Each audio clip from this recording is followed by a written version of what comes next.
Daniel Clotfelter, and I have my sidekick, Bonnie Lilac, who is pushing the buttons today. It's what she likes to do. Good morning. And good morning. And I just want to tell people, because there's going to be people that watch this in a recording, and I want to share how this comes about, like how we came about on our strategy partners calls. And usually they're closed, but we're going to put this out, and we invited some other people to it for new faces. But it comes from my personal belief that we all do better once we know better. And we really can't do better until we've been introduced and exposed to something to do better. So if I share a system with you that's better, you're most likely to implement that system. And what I want to do is give access to experts that I talk to, all the way across the board, professional, everything from attorneys to CPAs to anything that, roofers, anything that we need in our business, and we all need, like these wills and estates. This is super important for everybody. And talking about an expert that we've got access to today, and there's going to be 2 more videos. There'll be 2 more weeks, 3 weeks in total. So we'll get through as much as we can get through. But Andy Hartman is here. All right.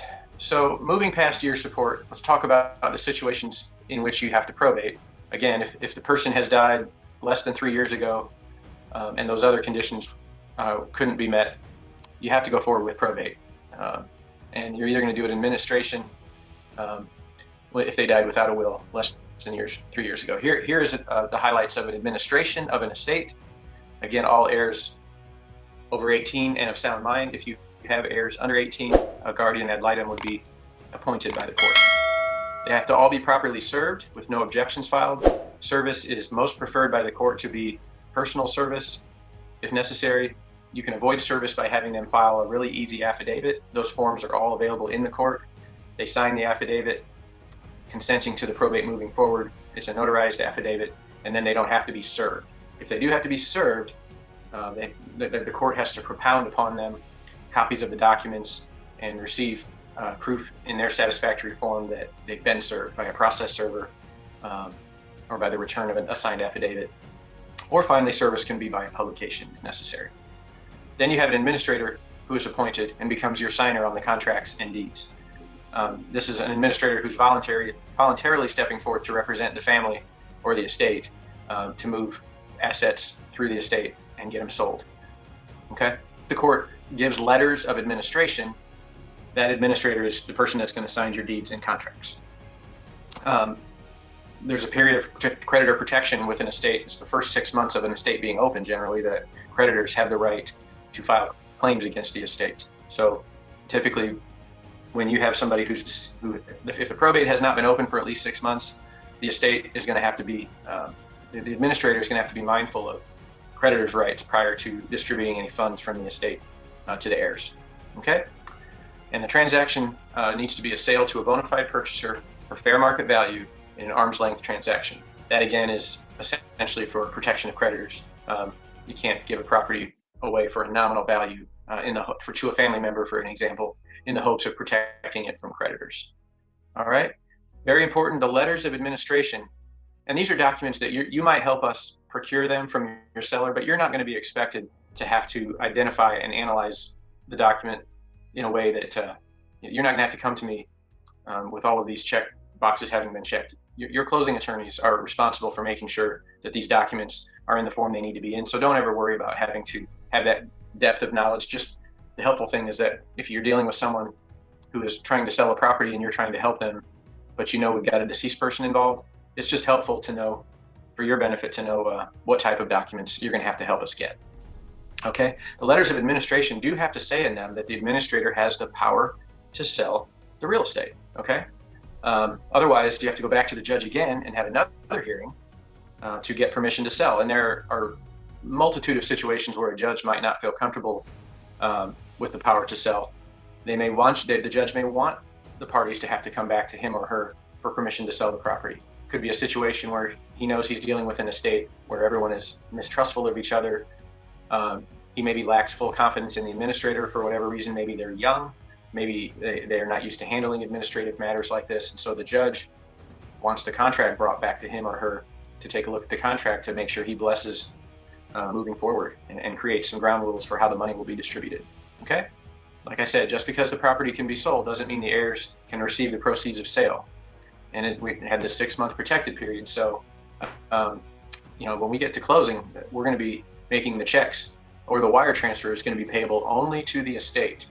So your pro tip as a realtor is to train your sellers in these situations that they need to, at the time they're listing the property, probably go ahead and start the wheels of obtaining an estate bank account, which is going to require them to get a tax ID number for the estate, and to be prepared and ready to have those funds go to that account.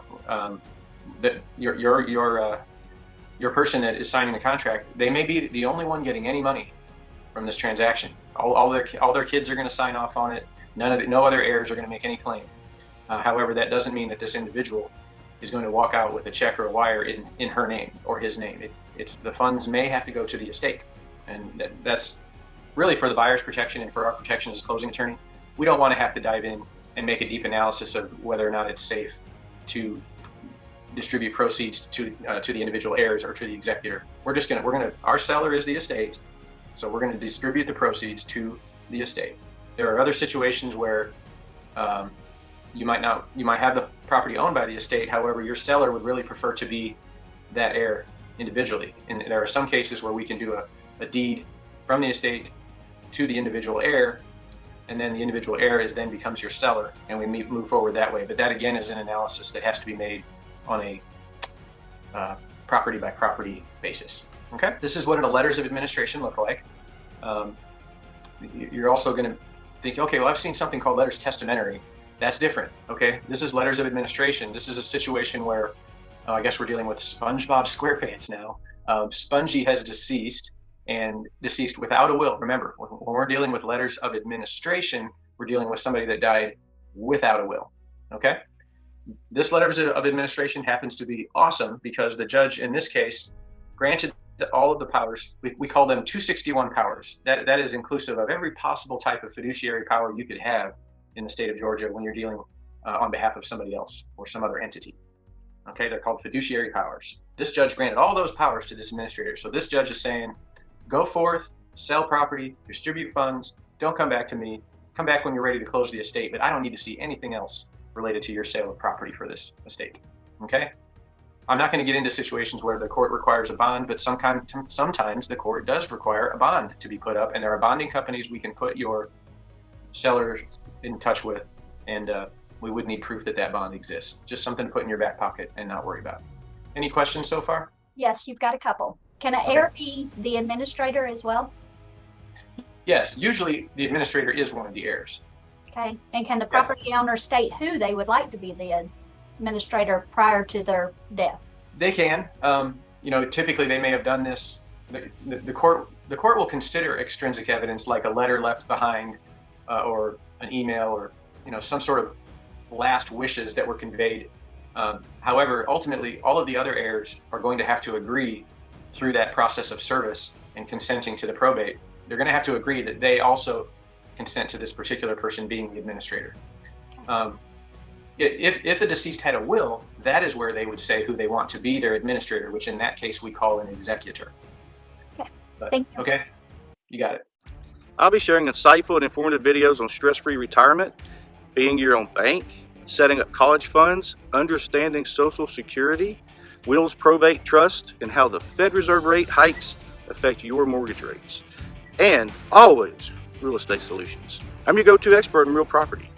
Look for my YouTube channel, living in Canton, Georgia, where it is sunny as can be right now. If you find value here, please like and share so others might as well. Remember, I'm not a videographer, not a video editor. I just want to share the most important info with you guys. Each video has a full version of around half hour or so, but there are multiple shorts of only 5 minutes or less as well. My name, Daniel Klopfelter. My area of specialty is real estate and asset protection for more than 25 years. So why am I exhorting you to view financial-based videos on a real estate channel? Good question. I believe that we all do better when we know better, which is why I'm here to expose you to a team of experts who know the topics that matter most. All of these topics work in unison. Full disclosure, I receive nothing for doing these videos other than the satisfaction of adding value to you. So smash that like button already. What are you waiting for? Share this so other people can see it. Y'all have a great day.